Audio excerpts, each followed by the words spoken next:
ঈদ ছিল? সাহাবায়ে কেরামের যুগে 12ই রবিউল আউয়াল কোনো ঈদ ছিল?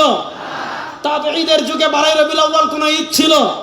এটা আপনি ইমাম ইবনে কাসির রাহিমাহুল্লাহ লিখেছেন, আরো অনেক ইমামগণ লিখেছেন। এটা ইরবিলের বাদশা মুজাফফরউদ্দিন শুরু করেছেন, আমি সেই দিকে যাচ্ছি না। এবার বুঝেন, রাসূলুল্লাহ সাল্লাল্লাহু আলাইহি ওয়াসাল্লাম রবিউল আউয়ালে জন্মগ্রহণ করেছেন, রাসূলুল্লাহ সাল্লাল্লাহু আলাইহি ওয়াসাল্লাম পৃথিবীতে এসেছেন। আমরা খুশি না বেজার? জোরে বলেন, আমরা খুশি না বেজার? রাসূলুল্লাহ সাল্লাল্লাহু আলাইহি ওয়াসাল্লাম পৃথিবীতে আসছেন, আমরা খুশি না বেজার? দেখি আমরা কারা কারা খুশি, একটু হাত তুলি তো।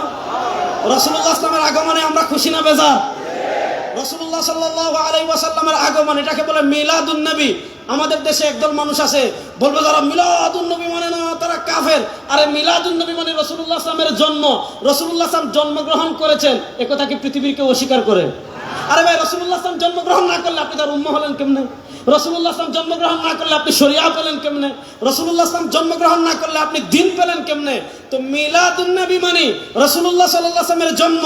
আল্লাহ রাসূল সাল্লাল্লাহু আলাইহি ওয়াসাল্লাম জন্মগ্রহণ করেছেন, তার উসিলায় দ্বীন পেয়েছি, তার উসিলায় শরিয়া পেয়েছি, তার উসিলায় জান্নাতের সন্ধান পেয়েছি, তার উসিলায় আলো পেয়েছি, তার উসিলায় শ্রেষ্ঠ উম্মাহ হয়েছি, তার উসিলায় সবচেয়ে মর্যাদাবান উম্মাহ হয়েছি। সুতরাং যার কারণে আমরা শ্রেষ্ঠ উম্মাহ হয়েছি, যার কারণে দ্বীন পেলাম, কোরআন পেলাম, হাদিস পেলাম, শরিয়া পেলাম, তার আগমনে আমরা খুশি না বেজার? জোরে বলেন, খুশি না বেজার? এবার বলেন, রাসূলুল্লাহ সাল্লাল্লাহু আলাইহি ওয়াসাল্লাম পৃথিবীতে আগমন করেছেন, আমরা খুশি। সেই খুশি আমরা প্রকাশ করতে চাই কি চাই না? চাই। বলেন, সেই খুশি আমরা প্রকাশ করতে চাই কি চাই না? চাই। এবার আমরা বলি রাসূলুল্লাহ সাল্লাল্লাহু আলাইহি ওয়াসাল্লামের আগমনে আমরাও খুশি, রাসূলুল্লাহ সাল্লাল্লাহু আলাইহি ওয়াসাল্লামের জন্মের খুশি আমরা প্রকাশ করতে চাই। এবার প্রশ্ন হলো, রাসূলুল্লাহ সাল্লাল্লাহু আলাইহি ওয়াসাল্লামের জন্মের খুশি আমরা কিভাবে প্রকাশ করব? উত্তর হলো, রাসূলুল্লাহ সাল্লাল্লাহু আলাইহি ওয়াসাল্লামের জন্মের খুশি আমরা প্রকাশ করতে চাই ওইভাবে যেইভাবে করেছেন রাসূল সাল্লাল্লাহু আলাইহি ওয়াসাল্লাম, যেইভাবে করেছেন সাহাবায়ে কেরাম। এবার প্রশ্ন হলো, রাসূল করিম সাল্লাল্লাহু আলাইহি ওয়াসাল্লাম তার জন্মের খুশি কিভাবে প্রকাশ করেছেন? এটা জানার জন্য পৃথিবীর এত দূরে যাওয়ার দরকার নাই। আপনি সহিহ মুসলিমে যান, সহিহ মুসলিমের কিতাবুস সিয়াম অধ্যায়ে ইমাম মুসলিম রাহিমাহুল্লাহ হাদিস এনেছেন। হযরত আবু কাতাদা আনসারী রাদিয়াল্লাহু তাআলা থেকে বর্ণিত হাদিস, সুইলা আন সিয়াম ইয়াউমিল ইসনাইন। আল্লাহ রাসূল সাল্লাল্লাহু আলাইহি ওয়াসাল্লাম সপ্তাহে প্রত্যেক সোমবারে রোজা রাখতেন। আবু কাতাদা আনসারী বলেন, রাসূলুল্লাহ সাল্লাল্লাহু আলাইহি ওয়াসাল্লামকে জিজ্ঞাসা করা হলো, আপনি প্রত্যেক সোমবারে কেন রোজা রাখেন? আল্লাহ রাসূল সাল্লাল্লাহু আলাইহি ওয়াসাল্লাম তিনটা কারণ বলেছেন। দুই কারণ পাওয়া যায় মুসলিম শরীফে, আরেক কারণ পাওয়া যায় শামাইলে তিরমিজিতে। কারণ নম্বর 1, আল্লাহ নবী বলেন, ফিহি ওয়ালিদতু, আমি সোমবারে রোজা রাখার 1 নম্বর কারণ, সোমবারে আমি জন্মগ্রহণ করেছি। আমি সোমবারে রোজা রাখার 2 নম্বর কারণ, ফিহি উবাসু আলাইয়া, আমার উপর সোমবারে প্রথম ওহী আসছে। সোমবারে রোজা রাখার 3 নম্বর কারণ, নবী বলেন সোমবারে বান্দার আমল আল্লাহর কাছে পেশ করা হয়। ইন্নী উহিব্বু আন উরাদা আমালি ওয়া আনা সাইম, সরকারে দু আলম বলেন, আমি পছন্দ করি আমার আমলকে এমন অবস্থায় আল্লাহর কাছে পেশ করা হোক যে আমি রোজাদার। এবার দেখেন, একটা হলো জন্মবার আর একটা হলো জন্ম তারিখ। জন্মবার সপ্তাহে আসে একবার, জন্ম তারিখ বছরে আসবে একবার। আমাদের আপা 5 আগস্ট পলাইছেন। আচ্ছা, তাহলে 5 আগস্ট বছরে আসে একবার। উনি পলাইছেন কিবারে? সম্ভবত রবিবারে। রবিবার আসে কিবার? সপ্তাহে একবার। মনে করেন আজকের এই মাহফিল, এটা কত তারিখ? 11 আগস্ট, 21 আগস্ট। 21 আগস্ট বছরে আসে একবার। বার হলো কি? শুক্রবার। বার আসে সপ্তাহে একবার। এবার একটা জিনিস খেয়াল করেন, আল্লাহ রাসূল সাল্লাল্লাহু আলাইহি ওয়াসাল্লাম তার জন্মের খুশি স্বরূপ কি করছেন? 1 নাম্বার, তিনি তার জন্মের শুকরিয়া আদায় করার জন্য তারিখ নির্ধারণ করেন নাই, তিনি তার জন্মের শুকরিয়া স্বরূপ নির্ধারণ করেছেন বারকে। বার আসে সপ্তাহে একবার, মাসে আসে কমসে কম 4 বার। 12 মাসে যদি 1 বছর হয়, 4 বার 48। আল্লাহ রাসূল সাল্লাল্লাহু আলাইহি ওয়াসাল্লাম তার জন্মের খুশি প্রকাশ করার জন্য তারিখ নির্ধারণ করেন নাই। কসম আল্লাহ, কসম আল্লাহ, কসম আল্লাহ, আল্লাহ রাসূল সাল্লাল্লাহু আলাইহি ওয়াসাল্লাম তার জন্মের শুকরিয়া আদায় স্বরূপ 12ই রবিউল আউয়াল কোন আমল করেছেন, সহিহ হাদিস দূরের কথা, কিয়ামত পর্যন্ত এটা জাল হাদিসে কেউ দেখাতে পারবে না। জাল হাদিসে দেখাতে পারবে না। আল্লাহ রাসূল সাল্লাল্লাহু আলাইহি ওয়াসাল্লাম তার জন্মের শুকরিয়া স্বরূপ কি করেছেন? তারিখ নির্ধারণ করেন নাই, সোমবারে রোজা রেখেছেন। এবার দেখেন আমাদের কাজ কি? ইতাআত রাসূল। আল্লাহ বলেছেন, মান ইউতিউর রাসূলা ফাকাদ আতা আল্লাহ। আল্লাহ বলেছেন, ইয়া আইয়ুহাল্লাযীনা আমানু আতিউল্লাহ ওয়া আতিউর রাসূল। আল্লাহ বলেছেন, মা আতাকুমুর রাসূলু ফাখুযু ওয়া মা নাহাকুম আনহু ফান্তাহু। আল্লাহ বলেছেন, মা কানা লিমুমিন কানা লিমুমিনিন ওয়ালা মুমিনাতিন ইযা কাদাল্লাহু ওয়া রাসূলুহু আমরান আন তাকুনা লাকুমুল খিয়ারাতু বাইনাহুম। আল্লাহ তাআলা বলেছেন মাইয়ুতির রাসূলা ফাকাদ আতা আল্লাহ, যারা রাসূলের আনুগত্য করবে তারা আল্লাহর আনুগত্য করবে। এবার দেখেন, রাসূল নির্ধারণ করেছেন বার, আমি নির্ধারণ করলাম তারিখ। রাসূল রাখলেন রোজা, আমি বানাইলাম ঈদ। রাসূলের আনুগত্য বাদ দিয়ে যারা 12 রবিউল আউয়াল কথিত সাইয়্যিদুল আয়াত পালন করবে, এরা ভণ্ড ছাড়া কিছু না। প্রকৃত আশিকে রাসূল প্রমাণিত হবে ইতাআত রাসূলের মাধ্যমে। সময় কম, আমি সংক্ষিপ্ত করছি। জীবনের সব ক্ষেত্রে রাসূলুল্লাহ সাল্লাল্লাহু আলাইহি ওয়াসাল্লামের আনুগত্য যারা করবে তারাই প্রকৃত আশিকে রাসূল। আর যাদের জীবনের সব ক্ষেত্রে রাসূলুল্লাহ সাল্লাল্লাহু আলাইহি ওয়াসাল্লামের আনুগত্য নাই, তারা যত আশিকে রাসূল দাবি করুক, ইশকে রাসূলের সাথে তাদের কোনো সম্পর্ক নাই। এবার বলেন, জীবনের সব ক্ষেত্রে রাসূলুল্লাহ সাল্লাল্লাহু আলাইহি ওয়াসাল্লামের আনুগত্য করার জন্য আমরা প্রস্তুত আছি তো ইনশাআল্লাহ? জীবনের সব ক্ষেত্রে রাসূলুল্লাহ সাল্লাল্লাহু আলাইহি ওয়াসাল্লাম আমাদের আদর্শ। লাকাদ কানা লাকুম ফি রাসূলিল্লাহি উসওয়াতুন হাসানাহ। আল্লাহ তাআলা পবিত্র কোরআনে স্পষ্ট ভাষায় বলেছেন, লাকাদ কানা লাকুম ফি রাসূলিল্লাহি উসওয়াতুন হাসানাহ। তোমাদের জন্য তোমাদের রাসূল হলেন সর্বোত্তম আদর্শ।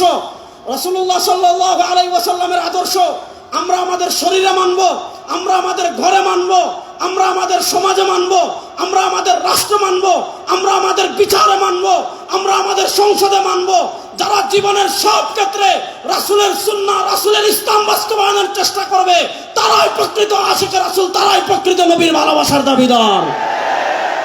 আমি শেষ আরেকটা কথা বলি, শুনেন। 1947 সালে ব্রিটিশ বিদায় নিয়েছে।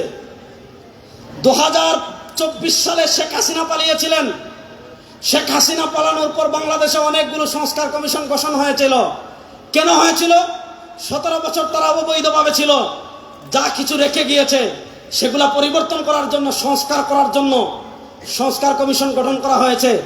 আমি আমার তারুণ্যের কাছে জানতে চাই, আমি আমার যুবকদের কাছে জানতে চাই, আমি আমার এই তাওহীদ প্রিয় জনতার কাছে জানতে চাই, 1803 সাল থেকে নিয়ে 1947 সাল পর্যন্ত যারা আমাদের দেশ দখল করে রেখেছিল, যারা আমাদের দেশে জুলুম করেছিল, যারা আমাদের দেশের সম্পদ লুণ্ঠন করেছিল, যারা আলেমদের উপর অত্যাচার করেছিল, সেই ব্রিটিশ বেনিয়ারা যে আইন আমাদের দেশে রেখে গিয়েছে, ব্রিটিশ বেনিয়ারা যে বিচার ব্যবস্থা আমাদের দেশে রেখে গিয়েছে, ব্রিটিশ বেনিয়ারা যে শিক্ষা ব্যবস্থা আমাদের দেশে রেখে গিয়েছে, ব্রিটিশ বেনিয়ারা যে অর্থনীতি আমাদের দেশে রেখে গিয়েছে, সেই ব্রিটিশ বেনিয়াদের বিচার ব্যবস্থা 54 বছর বাংলাদেশে ব্যর্থ হয়েছে।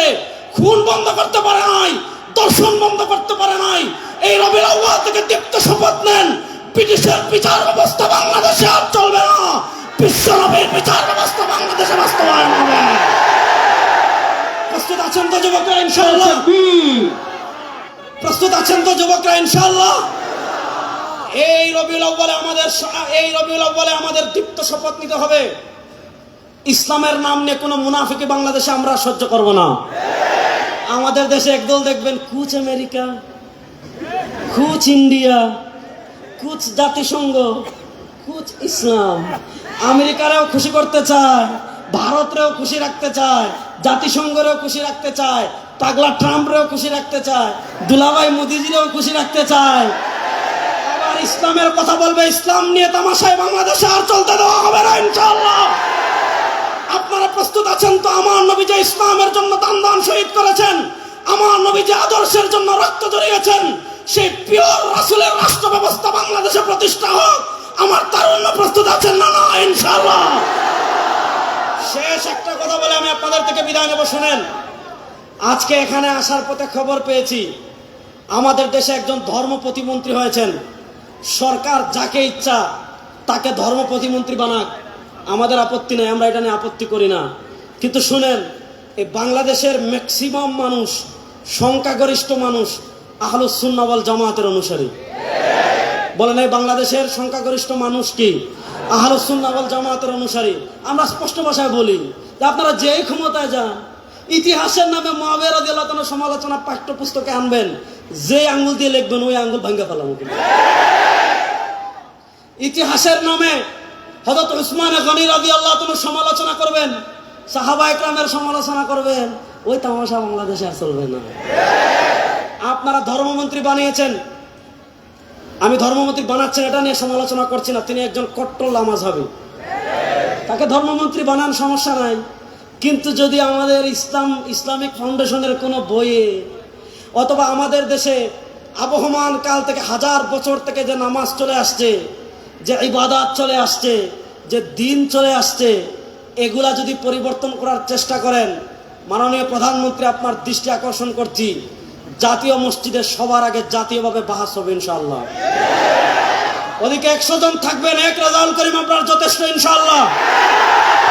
100 জন আনবেন, এক রেজাউল করিম আপনার যথেষ্ট ইনশাআল্লাহ ঘোষণা দিচ্ছি। আমাদের নামাজকে জাল প্রমাণ করবে, আমাদের ইবাদতকে জাল প্রমাণ করবে পৃথিবীতে এমন কোন পাপের বেটার জন্ম হয় নাই। সুতরাং আপনারা যাকে ইচ্ছা তাকে ধর্ম প্রতিমন্ত্রী বানান, কিন্তু আবহমান কাল থেকে হাজার বছর থেকে আহলুস সুন্নাহ ওয়াল জামাতের অনুসরণ করে দেশের মানুষ যে ইবাদত করে আসতেছে, এগুলা ভুল প্রমাণ করে যদি কোন সিলেবাস আপনারা বাস্তবায়ন করতে চান, আগে বায়তুল মুকাররম বাস হবে, তারপরে সমাধান হবে ইনশাআল্লাহ। আপনারা নবীর আদর্শ বাস্তবায়ন করার জন্য প্রস্তুত আছো তো যুবকরা ইনশাআল্লাহ? শুনেন, পৃথিবীর প্রান্তে প্রান্তে এই শতাব্দী, আমি সব জায়গায় বলি, গত 100 বছর ভাই মার খাইছে, আগামী 100 বছর মার দিব ইনশাআল্লাহ। গত 100 বছর পরাজিত হয়েছে, আগামীর পৃথিবী ইসলামের বিজয়ের শতাব্দী হবে ইনশাআল্লাহ। আগামী পৃথিবীতে 2টা লড়াই হবে, তারুণ্য প্রস্তুত আছেন তো ইনশাআল্লাহ? আমার নবী 1400 বছর আগে বলেছেন, ইসাবাতান মিন উম্মতি আহরাজাহুম আল্লাহু মিনান নার। প্রস্তুতি নেন ইনশাআল্লাহ। হিন্দুস্তানের হিন্দুবাদী আধিপত্যবাদী শক্তির বিরুদ্ধে লড়াই হবে ইনশাআল্লাহ। ইহুদিবাদী আধিপত্যবাদী শক্তির বিরুদ্ধে লড়াই হবে। হিন্দুস্তান থেকে নিয়ে মসজিদে আকসা পর্যন্ত ইসলামের পতাকা, কালেমার পতাকা উড্ডীন হবে ইনশাআল্লাহ। আল্লাহ তাআলা আমাদেরকে প্রকৃত ইসলাম মেনে চলার তৌফিক দান করেন। আল্লাহ তাআলা জীবনের সব ক্ষেত্রে সিরাত রাসূলের অনুসরণ করার তৌফিক আমাদেরকে দান করেন। সুবহানাকা আল্লাহুম্মা বিহামদিকা আশহাদু আল্লা ইলাহা ইল্লা আনতা আস্তাগফিরুকা ওয়া আতুবু ইলাইক। আসসালামু আলাইকুম ওয়া রাহমাতুল্লাহি ওয়া বারাকাতুহু।